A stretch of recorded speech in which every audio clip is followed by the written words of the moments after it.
welcome back to Non-Professional Dating Advice, episode 4.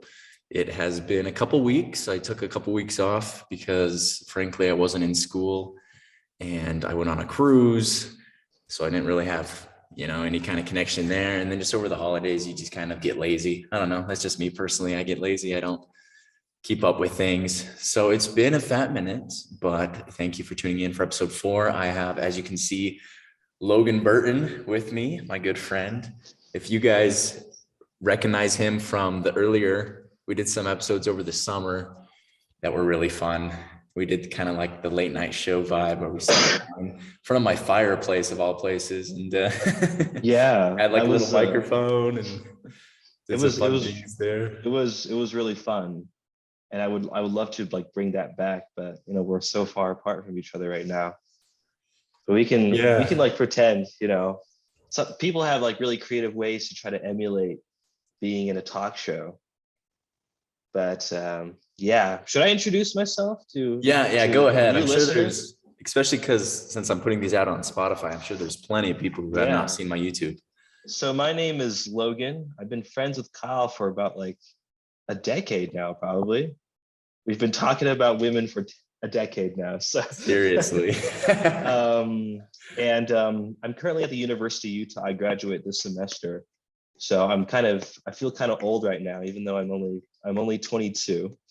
And I also done some podcasting and some YouTubing myself before, not as often as Kyle. And I think Kyle is a lot more, he's a lot more prolific. Like he actually does it consistently, and I do it whenever I feel like it. So I have to give Kyle the credit there. But I love his podcast. It's one of the things I look forward to most in my feed on YouTube. And I even prepared. I was working earlier today, and I listened to every single episode just to like get me into. And I also I was thinking maybe I could find some time before the interview to do the love resume that you did a couple episodes ago. But I'm too worried about my actual resume right now to make like a fake resume that says like my plans. But I like thought about like what are some kind of like taglines I put in there. It says like multilingual Asian spice or something like that. Asian spice. Yeah, no, because I'm half Asian for the viewers, and I speak Chinese, I speak French, 2 languages that are very romantic. And as you said in your first episode, I'm a philosopher as well, so I enjoyed the finer things in life. And whenever you say that, I imagine myself in front of like a fireplace with a glass of Merlot, reading Anna Karenina or something. It's like I'm enjoying the finer things in life. So I am all those things. So ladies, if you're into that vibe, if you're into the East Coast elite vibe, I'm your man. So heck yeah. Should I link all your social medias in the description so the ladies can slide into your DMs? You could. I only have a YouTube, and I do stuff about music. So if they're into that, they can certainly hop on that. Go over and subscribe to your channel, and you can't really DM on YouTube, but like you can comment. You can comment. That's that's a start. Yeah. I have a LinkedIn, and this is I really want to make LinkedIn into a dating site because I think because if you're on a dating like a dating app like Mutual or like Tinder, nobody's ever going to read your profile. They just kind of base it off your looks. But if you do it off of LinkedIn, what is focused more is like your credential, your CV, right? And I think it'd be kind of interesting to see like the kind of matches that people would get if we're just like basing off like work experience or like skills and stuff like that. What do you think? I think that's a very fascinating idea. I have a LinkedIn, but I haven't used it a lot. Like I don't have a lot of, what do they call it? Connections. Yeah, like connections. Connect with people. I haven't used it a lot, but I think it's a really good idea because dating apps are so superficial. It's all about like, oh, she's hot because her first photo is of her in a bikini on a beach, or her at the gym in a Yeah. TikTok and yoga pants, whereas LinkedIn, it's like, oh, this guy went to Yale, or this guy went to Yeah. Harvard, or this guy I is mean, a, head of sales, whatever it is. yeah. I mean, I will also say that if you're dating based on somebody's resume, that's also pretty shallow because you can't tell anybody's personality off of that. But Absolutely. like what if, because I feel like I'd be a lot more successful on LinkedIn dating than on like profile dating. I have asked a girl out through LinkedIn Messenger before. Really, really. I Tell us have. about that. So there was a girl that I had known before, um, but she posted something on her feed saying like she won an award for something, and I messaged her saying like, "Hey, congratulations!" And then we got talking after that. And she was in DC for an internship at the point. I was in Salt Lake, and I said, "Hey, when you get back to DC next year, let's hang out. Let's do something." And the time is now. Like she should be back from DC now. So I haven't seen her on campus, but I'll be sure to message her again. But yeah, so that's my LinkedIn dating story. I Logan think, Burton sliding into your LinkedIn DMs. Beware, ladies, beware. yeah, well, we talk about networking, right? When you're at work, you network, give them your business cards. Well, why not date at the same time? Because dating is like networking in many ways, don't you think? Absolutely. It absolutely is. Like there's so many connections in all Hmm. aspects of life. Everything connects to Yeah. dating. Uh, yeah. So that is, I think we should make it work. I know people already do it dating off of LinkedIn. So, Well, there you go. So, folks, ladies and gentlemen, if you see in the future LinkedIn move away from being just a solely, for your professional resume, moves over to being a dating site as well, just know that Logan Burton had the idea first. yes, royalties. Give credit where credit is due. Hmm. Well, Logan, it is now 2022. And with that, new year, new me, right? People have these resolutions. People are like, man, 2021, 2020, they're in the past. It sucked for dating. 2022, this is my year. Hmm. This is my year. What are your thoughts, man? It's a new year. What are you going to do about it? Well, I told you before, but I don't know what's going to happen to me. Like, because I graduate this May, and like after that, you know, what am I going to do? I might not even live in Utah at that point. And so I think my biggest goal for 2022 is just to get myself around people that are new, right? Because I've grown up pretty much all my life here in Utah, right? In the same area, Salt Lake, Davis County. And the people here are really similar, but I'm just craving some different kind of people, kind of going to different oceans, right? There's a lot of sea bass, not sea bass. There's a lot of trout here, but maybe I want some sea bass, and I think that's my ultimate goal. Just like meet new people, and I know that's kind of cheesy, but I think there is definitely a geographical aspect to that. Absolutely. I mean, I'm in your same boat. Like even though I've lived in Utah my entire life as well, I really like just meeting new people. Like as fun as it is to like connect with old people that you've known from like high school or in the past, or maybe you even dated in the past, and you think about like going after them again. It's really fun just meeting new people because new perspectives. It's just exciting, and that's the thing with the new year, new semester. It's like frankly here at school I've met so many. I mean, it's only been 4 days into the semester and I've met like so many people I didn't even know last semester. And Mhm. so it's just new opportunities. And I like what you said about you want to fish in different oceans. Yeah, I mean, Because I've told you about this before. I've been planning on maybe heading up to the East Coast to work there, and I went to DC over the summer, and I had a friend there who's studying law there, and she introduced me to all her friends, and I just like gelled with them really really well, you know. And so I was thinking like, honestly, if this is my crowd when I get here, I would really like that. because sometimes I feel kind of left out in a lot of parties and stuff like that here in Utah. I mean, I was just at a party last night that was kind of like, this kind of sucks. I'm the only one wearing a mask and I don't know anybody.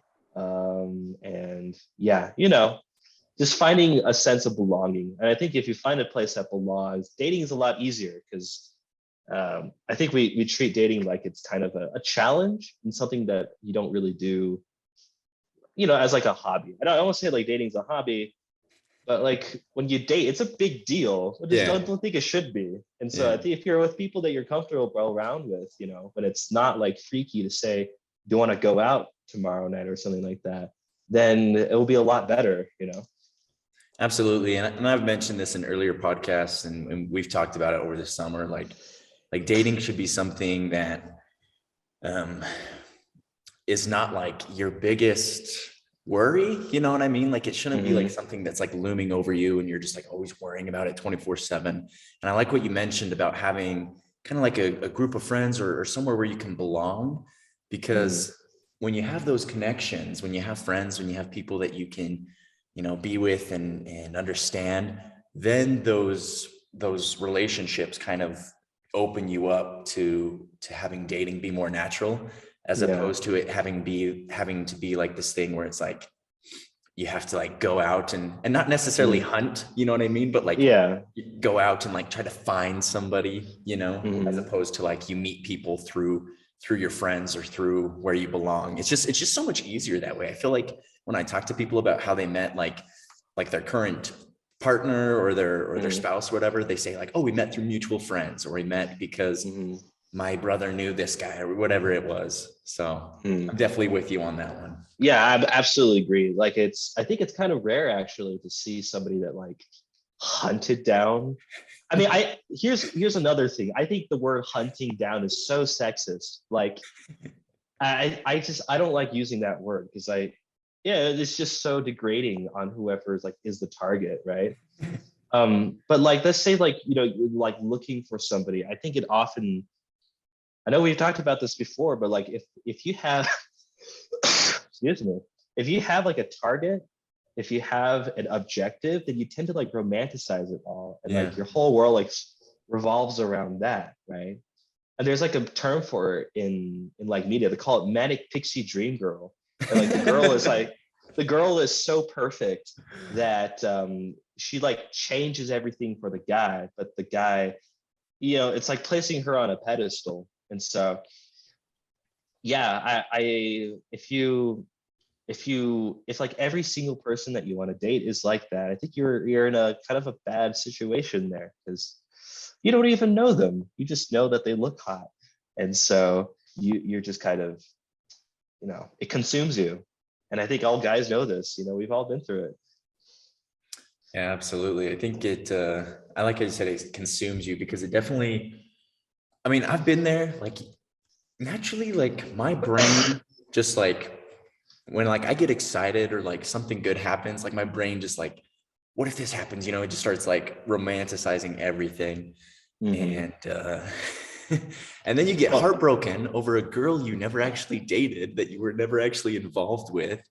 And like who wants to live like that, being heartbroken over some girl that like didn't really, maybe she didn't even know you liked her, or didn't even like, maybe even knew you existed, you know what I mean? So it's just like, that's just not the way to live. Like if you want to like enjoy dating, you push that aside, you avoid that like the black plague, you know what I mean? Like you just gotta focus on yourself, and focus on, just working on yourself and making those connections, as opposed to just, Yeah, romanticizing where it's everything. about networking, right? It's about networking. It comes If you full want, circle. if you want a job, you talk to somebody else who talks to somebody else that can get your foot in the door, right? Right. I applied for 50 jobs over the break, and most of them rejected me because I didn't know them. So it's the networking part. I mean, I just had a question come up. Do you think the term hopeless romantic is a good or bad thing? And would you consider yourself a hopeless romantic? I think the term in and of itself is not bad.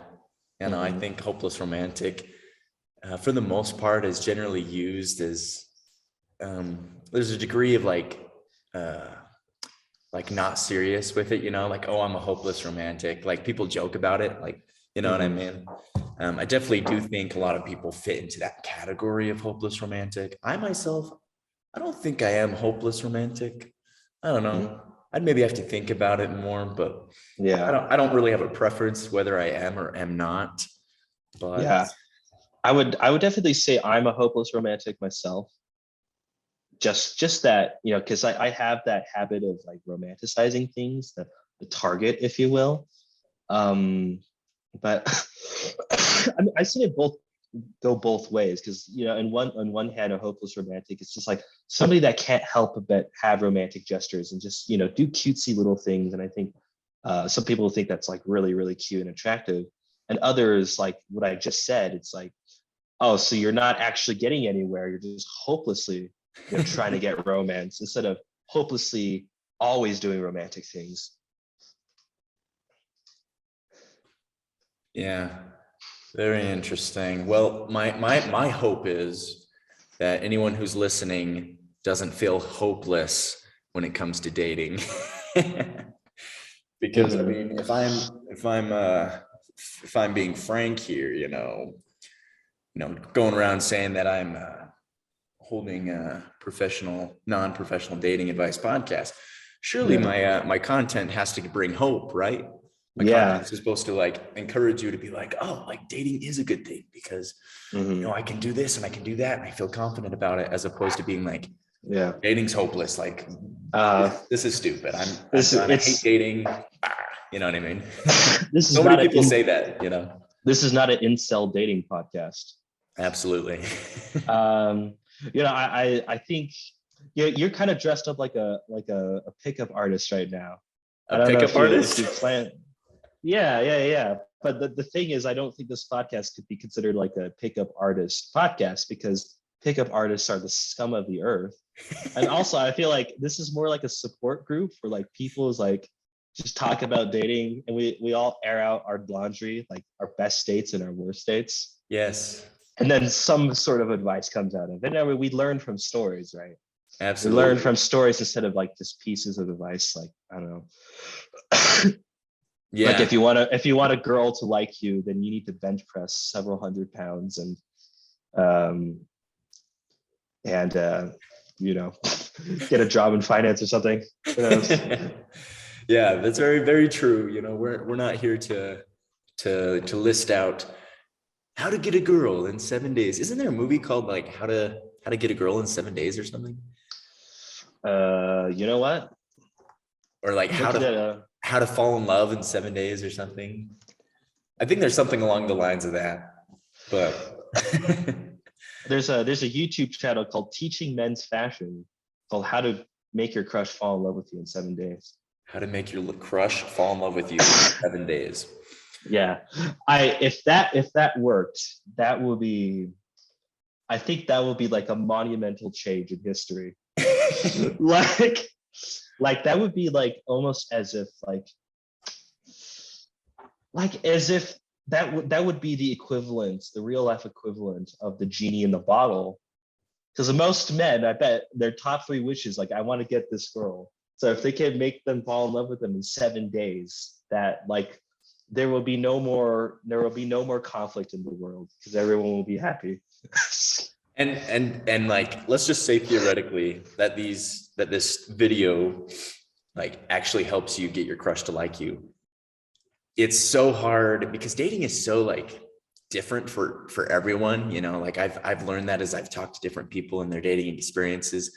Like imagine if that video somehow theoretically worked for every single person, like Mm-hmm. they got dating down to a science where it's like, Mm-hmm. if you do this plus this, it will always equal this no matter what. Mm-hmm. Like it's an absolute.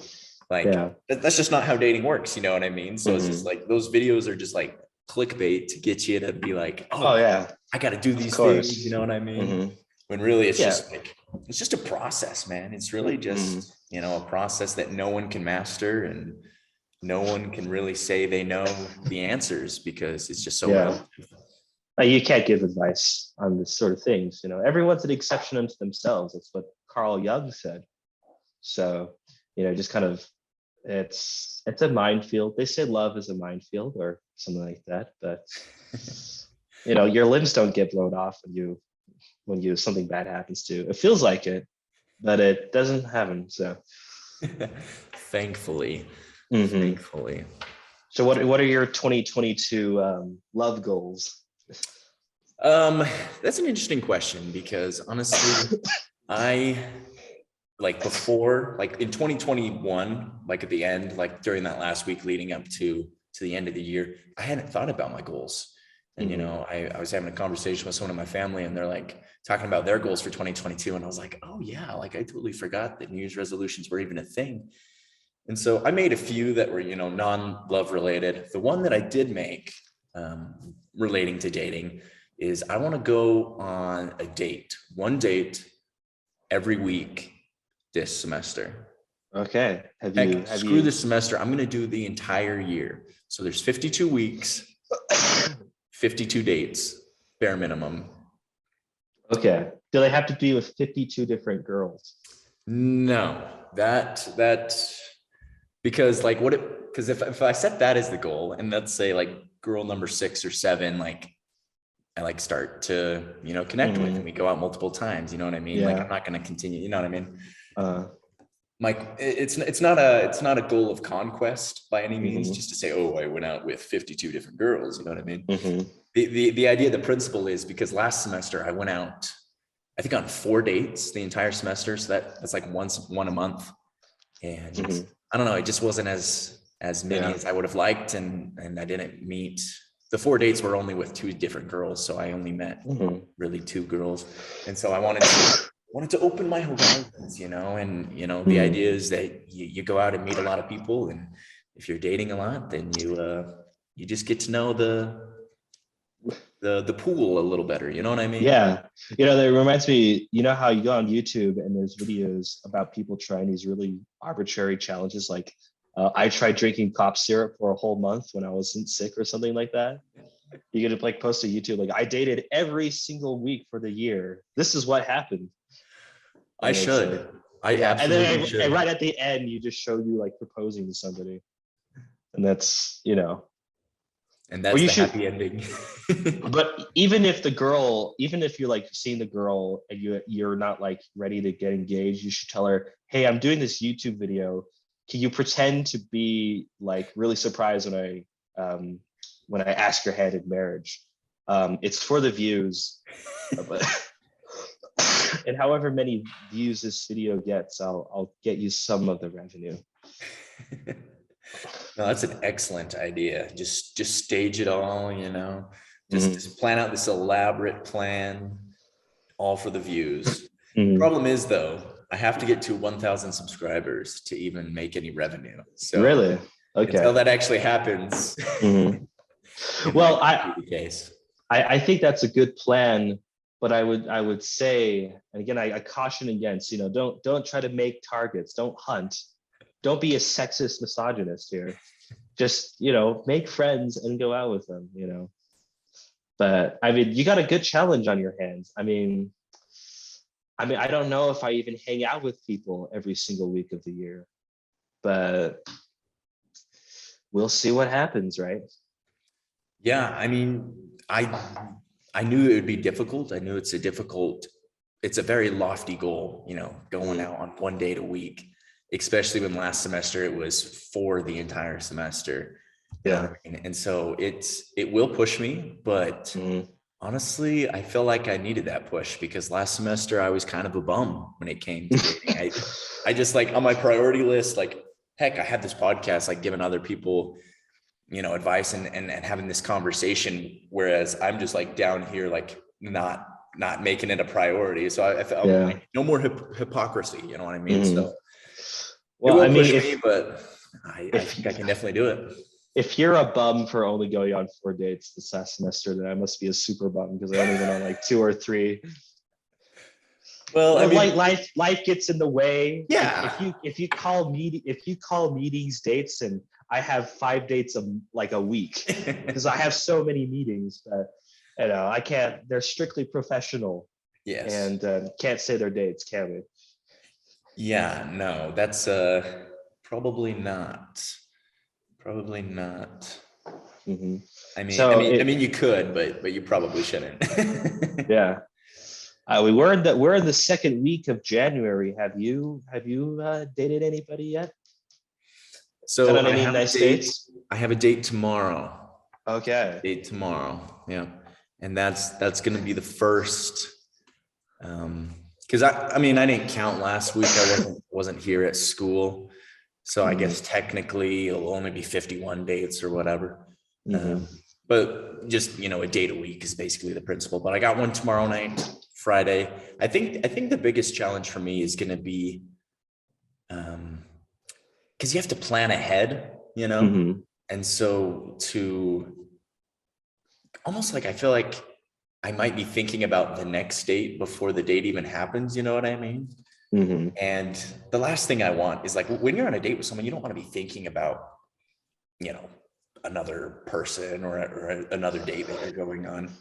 And so I think one of the biggest challenges outside of actually finding a girl to go on a date with every week will be focusing on the current date and Hmm. not worrying about the next date until that date's over. You know what I mean? Yeah.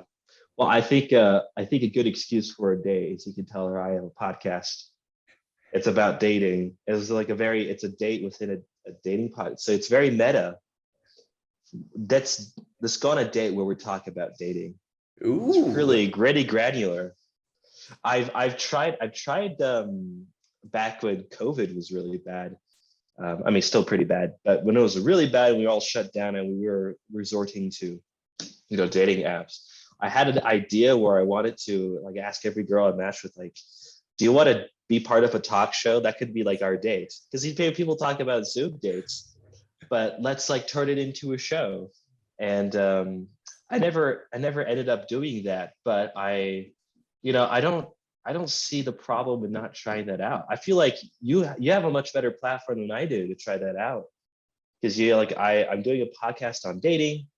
Would you like to be a guest on my show? And we can call it a date as well. Logan, that's actually a very intriguing idea. Mm-hmm. That's an idea that no one has ever shared with me. And that's an idea that I just might try. Yeah. Although I think depending on the girl, because the girl I'm going out with tomorrow, I I hadn't known her before. Like I don't know her very well. Like, Mm-hmm. sometimes when you go out with someone, you know them very well because like we mentioned earlier, they're part of your group or you met through mutual friends. This girl, she doesn't know any of my friends. I don't know any of her friends. I don't really know her that well. And so in a Mm-hmm. situation like that, I feel like that would kind of be probably not the best first date, but maybe like Mm-hmm. someone like that you've known for a while, someone that you Oh can, yeah. have fun with, or maybe like a second or third or fourth down the road. I think that'd Mm-hmm. be very interesting. And then, Well, I've been talking about getting a girl here on the podcast forever. I mean, I've been saying I'm going to do it because so far we yeah. just had males. We No, need they the other just perspective. Yeah, and I'd be more than willing to find some friends that would love to be on the show because I mean, so far this is a sausage party. It is. So, It so is. we, yeah. I mean, I've been seeing your comments like, when are you gonna have a girl out here? So, and I mean, seriously, like it's totally double-sided because mhm, we're only speaking from our point of view. Like we need to yeah, bring a female on the show. mhm, But yeah, so if you have friends, bring them on, man. yeah, But that's something I need to do for this podcast. So hold me accountable, listeners and viewers. We will have some women come here on the show eventually. women. Yeah, we should stop talking about women like they're like mythical objects. I mean, Well,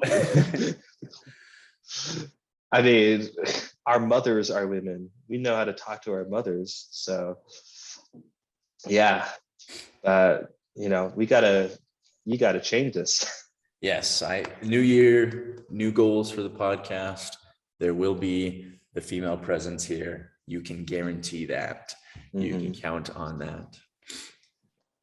Well, Logan, I've told my viewers and watchers that we're going to keep it to 30 minutes because my second episode went like an hour and Hmm. I don't know how many people have an hour in their day. So we're Yeah. going to wrap it up. Any final thoughts that you want to share? No, just chill out when it comes to dating. And the best dates I've ever had were dates who were like intensely low pressure. So, I don't come with the mind of impressing anybody.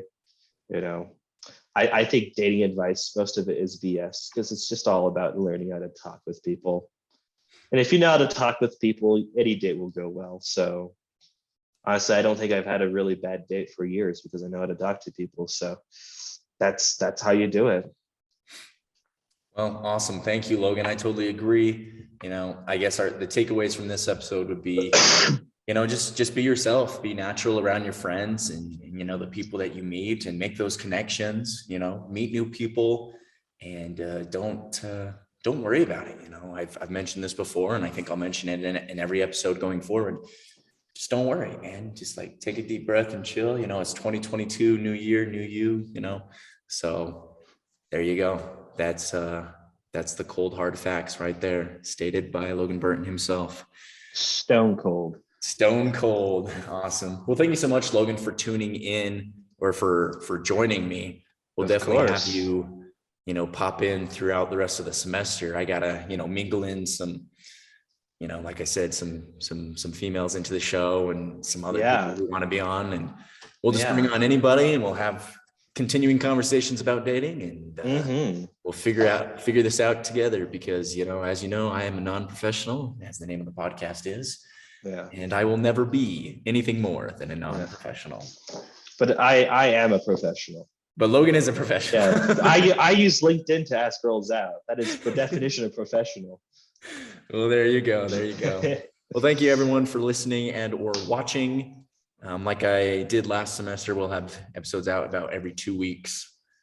Just because, life's busy and I can't quite put them out every week. So every 2 weeks, make sure you give this video a like if you're on YouTube or if you're on Spotify, tell your friends and share it with them.